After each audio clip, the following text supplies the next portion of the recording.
Alright everybody, about to do the deck profile for the Sacred Beast deck that got 7th place at the ARG Circuit Series in Detroit.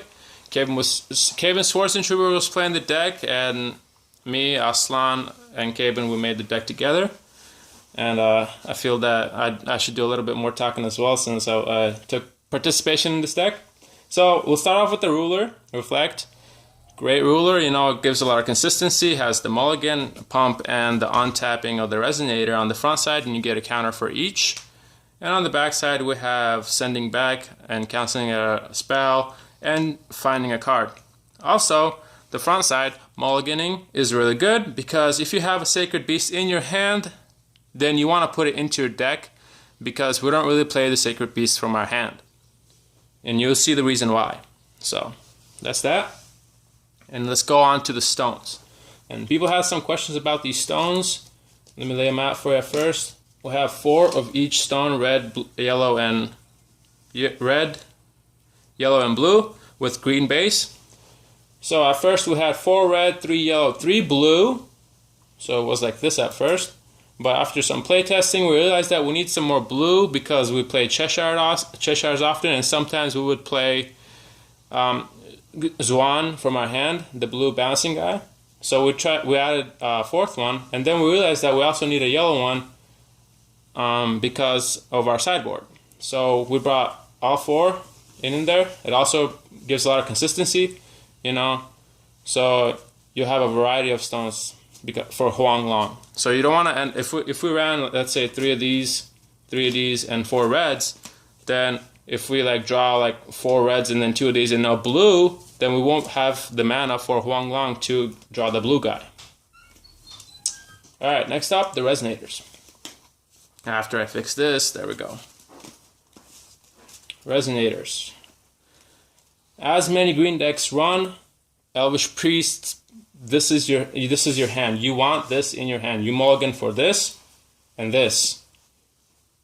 And Wall of Wind. And Wall of Wind, which we'll show you at the end during spells. So, you know, typical ramp, you get green stones every time with Gretel, and you produce green. We got some Cheshires. Great card. You know, if they're playing Regalia deck, you can block, and they can't do anything about it. And it's great incarnation for 8 Umbralis. You get to draw. You know, typically you want to incarnate with a green and blue and a green. Sometimes you might have to incarnate with 2 greens, but most of the time it's pretty consistent that you incarnate with these 2. Okay? So 8 Umbra is an amazing card. Produce, draw, pretty. Also, 8 Umbra is great because let's say you have 2 of the colors and you're trying to play a Huang Long. Let's say you got red and yellow, but you don't have a blue. You're like, okay, incarnate 8 Umbrali, produce blue, and use that blue to play Huang Long, which gives you the 3rd piece for all of your Sacred Beasts. Now, one important thing to note is that all of our greens can produce, or all of our stones can produce green, but only 4 of them can produce Cheshire. So you might be inclined to like keep Cheshire in hand for your starting hand, but you actually usually want to mulligan them away in order to get your Gretel's Priest and Wall of Wind, because you're always going to be guaranteed to drop those turn 1. Something that did mess me up was that I kept a Cheshire and a 8 Umbrali because I was hoping to get the combo off, and then I didn't draw into any early game, no Gretels, no Priests, no Wall of Wind, and that really screwed me up because I didn't get any blue stones, and I ended up losing that game. So even though Cheshire is a great 1-drop, you only have a 33% chance of getting blue on your first stone. So you don't really want to keep this in opening hand most of the time, unless you already have Gretels and Priests. Good point. Alright, next up we have 4 Huang Longs. So we did a lot of testing. We did testing with 2, did testing with 3, did testing with 4. 4 is the best amount, I think, because if you have 2 in hand, you can feel okay with mulliganing 1 of them because you know you might draw into a Huang Long later as well. And it's just, you know, it gives you consistency. Like you will probably have one by turn 3, which is the earliest you can drop a Huang Long in this deck. So yeah, 4 of Huang Long. Next up, 4 of Zhu Kui. Now, compared to the other Sacred Beasts, which is 2 of each, these you can play from hand. These are great, when let's say you have played Huang Long already and you have 4 of them out, next turn you can play this and burn something for 1000 damage. And he's only a 2-drop, has swiftness, and they're just great to have 4 of. And then these are all 2-ofs because you don't really play them from hand unless it's just you're just screwed. Yeah, none of these are really going to affect much when you play from hand. I did play the Zanwu sometimes against Red Rush to get rid of their, like bounce an egg to hand so they can't get their search stuff and stuff like that. But King Long's almost effectively useless to play from hand if you don't already have Sacred Beast out, which unless you've dropped the Huang Long, you won't because you don't try to play them. But the Zhu Q, there were some times where I was playing against a Rush deck, and I had 2 in hand, and I actually kept it because, it was worth it to get the swiftness off to kill, flame sprites or something that they attack with. Turn 2 Zhu Q, because they don't usually expect it. They're expecting the mana dorks right away. So sometimes it is an okay card to keep in hand, and you definitely need 4 of because just burning the resonators to get through for lethal is very good. And the swiftness just helps a lot. People kind of don't expect it. It's not the first card that they usually think of. Yep. All right, next up we have some spells. We have 4 Walls of Wind, okay? So this was basically our answer to Red Rush. And we thought that it would be enough, but it was not. So typical play would be, let's say if they're going first, they're like, okay, Rukek Cthulhu or whatever they play, right? Or just Rukek or Guinevere. And you're like, okay, my turn, I'm playing an Elvish Priest, and I have one of these in hand. Turn passes to them, and they're like, okay, turn 2, they want to play a Lancelot, and you're just like, okay, I'll use green mana to cancel your Lancelot. And they can't do anything because they don't have any more mana. When that's the case, it makes it a lot more easy on you, and they're just basically screwed. It's definitely a tempo card. The important thing to note is that you want to use them right away, because in late game, when they have extra stones to pay to cancel it, it's very useless. So, like we said earlier, this card, Gretel, and Elvish Priest are the cards that you're going to be wanting to mulligan for right away. And another important thing to note is that if you're all tapped out and you haven't used Reflexibility yet, and you have a Priest in hand with a Wall of Wind in hand, you definitely want to untap the Priest so that you have the option to play the Wall of Wind. A lot of Red Rush players were trying to thunder my Elvish Priest. Like, if I went first, I played Priest, and then, they go second, take their first turn, try to thunder it. You can just Priest it, Wall of Wind. You still have your Priest on the field, and you've wasted an turn of theirs, essentially. So, it's a great card, but you have to use it in the early game for it to be useful. If you use it in the late game and they just tap a stone for it, you basically lost a card from hand for 1 mana, for 1 will, which is terrible. 1 will for 1 card is not good. Trade. And our next spell is Refuge. Initially we had 3 of these. The reason for that was I thought that we might see some decks have Sign of the Future sideboarded, and as you can see, Sign can destroy this deck, because they can land it basically every single time we drop a Huang Long. And this basically kills the Sign because, not only does it protect 1 Resonator, but it cancels all of Sign of the Future, so it protects both of my Resonators. So initially we had 3 of them, but Kevin felt that it wasn't as useful, so we dropped it to 2, and instead we added 1 8 Umbrali. So initially our deck had 3 of these and 3 of these, but we dropped this one to 2 and added extra 8 Umbrali. Yeah, the reason I did that was in the tournament, there was a vast majority of Rush decks, so it was kind of uneven in that aspect, but there will always be Rush decks around. Force of Will is famous for its Rush decks. Any major event that you go to, there's always going to be the Rush deck that's trying to kill you, and I feel like in the main deck, you have to be a little bit more prepared for it, and our side deck is very heavily against control, so this deck actually does a very good job of beating control. If you can get them to use their stuff on Zanwus that you're dropping from hand and stuff like that before you play your Guanglong, then you can just destroy them with a huge board presence that they can't really get rid of. So yeah, Refuge is a great card, but I personally just feel like this deck does better prepared against Rush than it does Control and just siding into the Control, because you can play against the Control. And like we said, you usually don't want to be dropping the Sacred Beast from hand, But playing against control is one of that exceptions. You want to use your Aiden Brawleys, you want to use your Zanwus, you want to make them use everything they have against those before you drop Quanglong, because Quanglong is kind of the win condition of this deck. You don't necessarily have to play it to win. There were some games that I won actually without even using a Quanglong because it was killed by the Blue Chant Standby or Zeke's or something like that. But it is, an incredible tempo swing. So you want to try to save that against the control decks. Yep. And finally, let's go to the Regalia. We have 3 Change of the World. We might add the 4th one in the main deck, which is, reflects great. It's a great card for Reflect, but it loses hard to barriers. But a 4th one would be good, but if we replace... It's just player's choice on that. And we have 1 Flute. Horn of the Sacred Beast. It's great, you can, if you need to play something, you can drop this guy for 1. But more importantly, it's used for shuffling your graveyard into your deck, because if you have a lot of, let's say you have both of these guys killed off, and you're trying to play this guy, then you can't play these from your deck. So if you want to shuffle them in, then you can have the full effect. Yeah, that's another really important thing that I wanted to mention is I very strongly feel that you should not be using more than 1 of this card.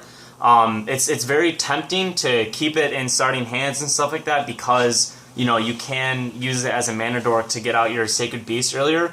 But like we said, once again, you're not trying to focus on playing those Sacred Beasts from hand.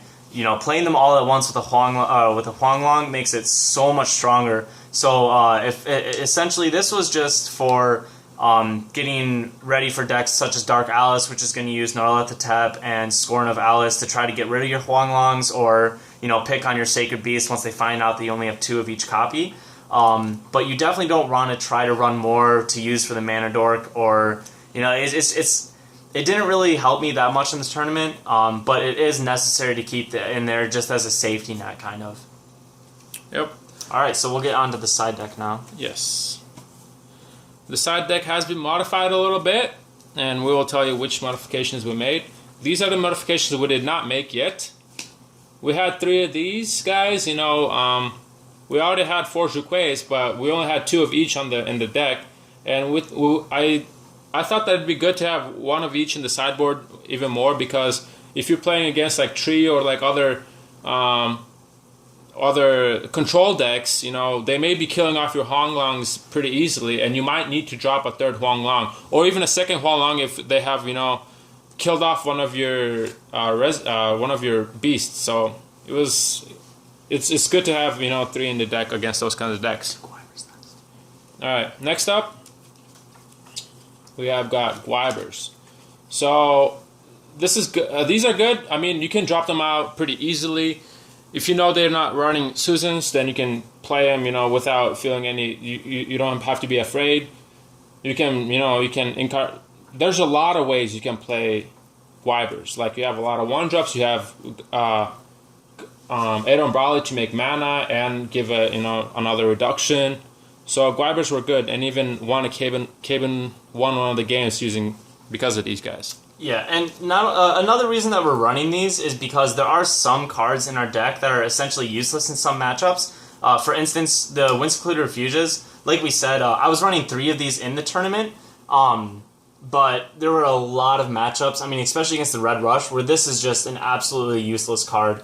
You might be able to negate a Thunder or something like that, but it's not worth the tempo spent for it. So it's better to actually have Guibers or more Sacred Beast to fit the flow of the deck.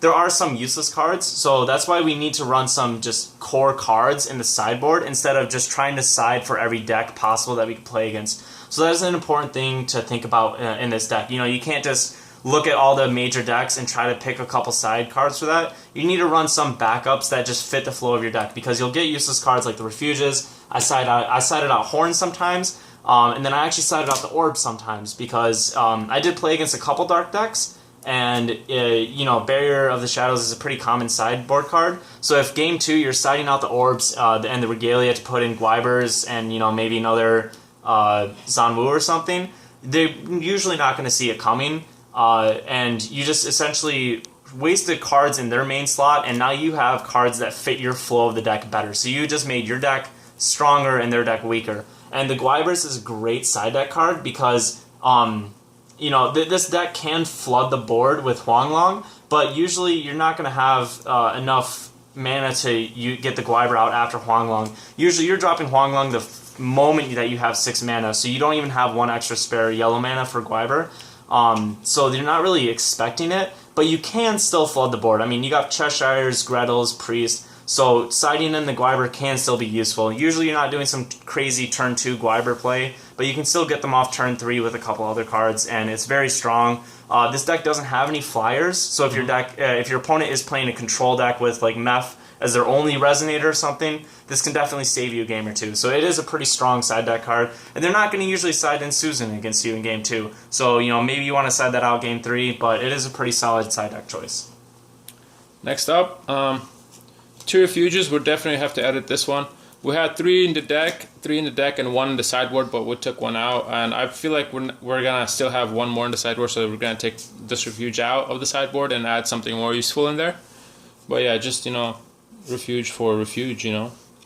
Next, Death Scythe. This is like basically, you know, almost as mandatory in every side deck. Just because you might have to face a Baja or something, you know. Yeah, Sylvia's still popping up here and there. I know there's 2 Sylvia decks that's doing really well at AGP Montreal right now, and Sylvia kind of got some support. So Death Scythe's still kind of a must-have in the sideboard. Next up, we have 2 Susanovas. Without that, the new Kaguya 3.0 would be popular, and a couple of people might be playing Kaguya 3.0, and you know, if they're playing that, they're most likely playing it with Guibers. So without that, playing some Susanovas would be good. We actually even had 3 Susanovas in our side deck, which was a really bad idea. But so we reduced it to 2. And finally, 3 Robe of the Rat. So initially we had none, which was a big mistake. This would have actually maybe even saved us some games, but unfortunately we didn't have none. We didn't really were able to test against many red rush decks, so we couldn't really. Initially we had the idea to put it in the sideboard, but then we changed our minds to put other things. Mainly the reason was I was pretty scared that Dream of Juliet was going to be a very common sideboard option, because a lot of the new set came with cards that Dream of Juliet just absolutely buffs. So I was a little scared to see that a lot in sideboard, and so I was kind of hesitant to put the Robe in. But after playing today, you know, like thinking about it a little bit more, most red Reflect decks aren't even going to be siding Dream because they don't have the yellow mana. So it's definitely a great card to put in. And even if they do Dream of Juliet it, you have to think about it. It's still a 1-for-1. It's still 2 mana for 2 mana. And your deck is just kind of trying to stall until you can drop Huanglong to the quickest time that you can. And after that, you know, it becomes... Then they're on the defensive, you know, so... It's fine to even do the tempo exchange for it. So definitely Robe is going to stay in the side deck for now. But yeah, that's all we have for you guys. I had a lot of fun playing at the Detroit event today. Had some good matches, and we're definitely excited to start seeing how this does at a competitive level. When we first started building this deck, you know, we were kind of just excited to see Huanglong in the new set. Thought it'd be a fun deck. Started testing it, realized that